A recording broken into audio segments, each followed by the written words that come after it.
Hi everyone, I am Claire and I am a BPO agent and here is my recommendation for you on what is a good BPO company that is also good for newbies.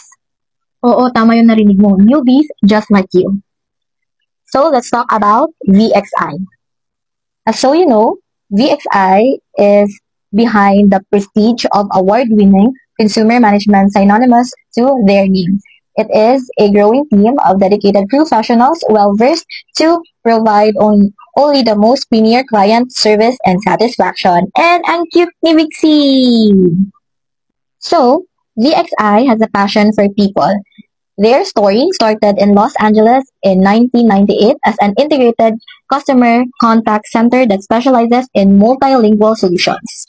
Literal na multilingual kasi meron silang Mandarin account, meron silang English, meron din atang, tawag dun, Spanish. Meron din silang Spanish Department B. So here naman in the Philippines, VXI was established in 2003. And since then, their success continues to soar to new heights. Today, their VXI team has almost 30,000 employees strong across Metro Manila, Pampanga, and Davao. But they don't stop there, okay? They are continuously looking for new talents who will join their journey. Together, they will usually build a great culture, create more stories of success, and take amazing care of each other and their clients. So, if taga Cebu ka, tapos gusto mo na, sa VXI ka mag-apply, di wala. So far, wala pa silang branch sa Cebu. No story time. The reason why I applied sa VXI is nakita ko kasi siya sa nung nag-tutorial services pa ako, like home-to-home tutorial service because I graduated with a 4-year course in BEd, Bachelor of Elementary Education. Major in General Education is, nung meron akong nag-duty sa Makati, nakita ko yung parang logo ni VXI. Tapos nandun si Vixie, akala ko, tutorial center siya ng mga bata. Okay? Sa Makati, B. Yun pala, pagkapasok ko doon, BPO pala siya, B. BPO. Pero I'm really attracted to orange. I don't know, because I really find orange like friendly, ganon. Iba yung vibes. And ang gaan. So, eto na nga. Ano ba yung benefits for the best employees or all of the employees sa VXI? Okay? First, we have 15K to 25K basic pay may vary per account. That's so true, guys.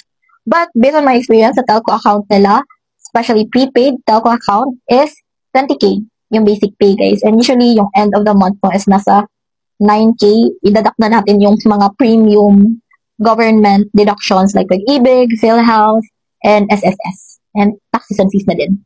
And that's already good for newbies kasi meron ibang mga company na nag-offer pa din ng 15K below. 15K tapos nasa Manila ka, is that even enough for you?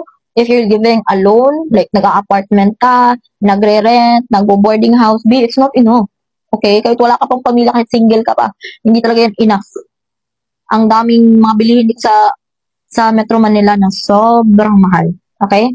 So, BSI is one of the best choice din when it comes to basic salary, 20K. For telco ha. Kasi meron iba't-iba silang mga LOB, merong sales, merong retail, ganun, merong Spanish, merong Mandarin, di ba, ganun. And just like any other BPO, meron din silang mga paid leaves, vacation leave, sick leave, emergency leave, bereavement leave is kapag merong namatayan, ganon, their family man or hindi, ganon. Maternity leave, paternity leave, solo parent leave, okay? Next is performance-based incentives.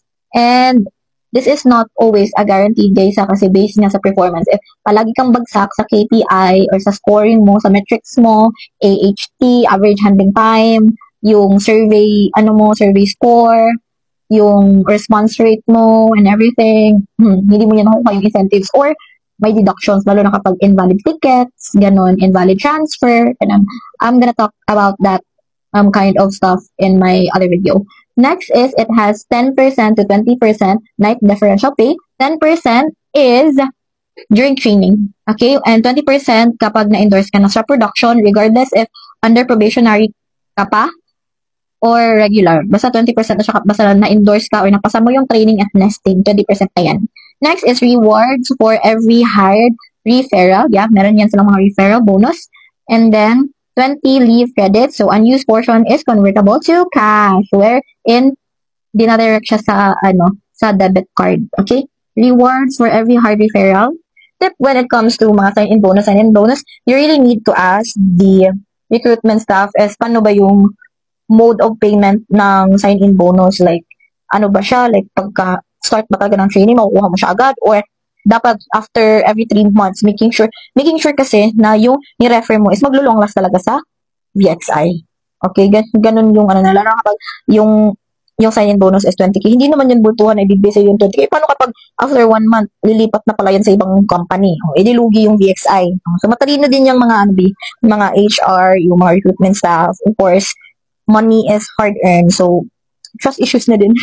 Kasi merong mga job hoppers and everything. So, magiging wise din talaga yung mga employer. Kung wise yung mga applicants and employees, matalino din po yung mga employer, guys. And just like every other BPO is meron din silang fortnightly payouts every 2 weeks.